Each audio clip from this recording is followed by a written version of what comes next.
who the fuck's buying a shopping plaza at 18? So I was in property management. I did more of like the day-to-day accounting, bookkeeping, all that stuff. And one day I see this guy who's like bragging about making $1 million on a deal. $1 million to me, obviously at that time was still now. It's a lot of fucking money. And I'm sitting there clipping 3% management fees off of his gross income of like 500 grand. So I'm making $1,200 a month. And I'm like, if I make $1,200 a month for the next 75 years, I may be $1 million. And like it hit me at that moment, like I'm in the wrong business. It's important to get the education and the fundamental understanding of how this business works. That's the advice I give to everybody. Get educated on what you're going to do first. Don't just watch these stupid fucking influencers, their memes. And you can join my masterclass for $999 and be a genius in 60 days. It's stupid. Go work for somebody for 6 months a year. Really understand the goods, the bads, the uglies, and then get into the industry. So I had the blessing of being in property management, so I understand how accounting worked, how management of tenants, how to handle roof leaks and tenant relations and all that stuff. And when I started learning about development and all you had to really do was be a glorified salesman of real estate, I said to myself, okay, well, where's the market during the 2009-2010 crisis? This was in LA. LA back then was Miami. It was on fire. It was hot. Totally. What I did was I went on LoopNet and I just typed in this portion where it said foreclosures, REO list. Write this down. Hold on. You write it down. What's the thing again? There's no need for me to look at anything that's a non-foreclosure because I didn't have the money. I needed to be low price point. I needed to be something that other people were looking at because at that time, when you have 200 grand to your name, you can't buy a $5 million property. It doesn't exist. Hey, bank, I need a loan for $400,000. Will you please give me the money? And I want to buy a shopping center. And this is the best part. The shopping center was in Fulton Industrial, Atlanta. The property was developed for like $2 million. The guy let it go to the bank, couldn't because of the whole crisis, and I picked up for 600 grand. I had a Dunkin' Donut, 2 vacant spaces. So you were thinking, I want the shopping center, I don't want the store, I want the shopping center. I want the shopping center. Because for me at that time, like I was very good at understanding finance, and I told myself, well, if I can lease up 2 spaces, and there's something in real estate called a pro forma where you're saying, okay, I can get these rents, and if I get these rents, the property's worth this much at the end. And all I had to really do was lease up 2 spaces. So I kind of, from my shoe hustle where I used to sleep on sidewalks at Nike Town and buy shoes and flip them for double or whatever it is, I said to myself, well, if I go knock on every single door in the neighborhood, and since I'm buying the property so cheap, I can offer the tenants a rent that's probably half of what market is because all these people that own it at this value. Yeah.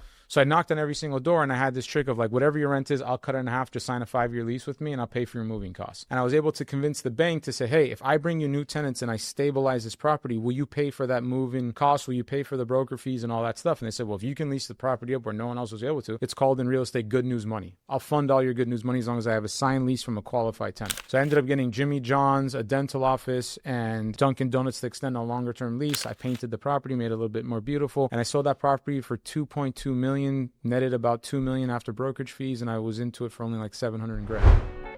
A Day in Miami. Watch full episodes on YouTube and subscribe.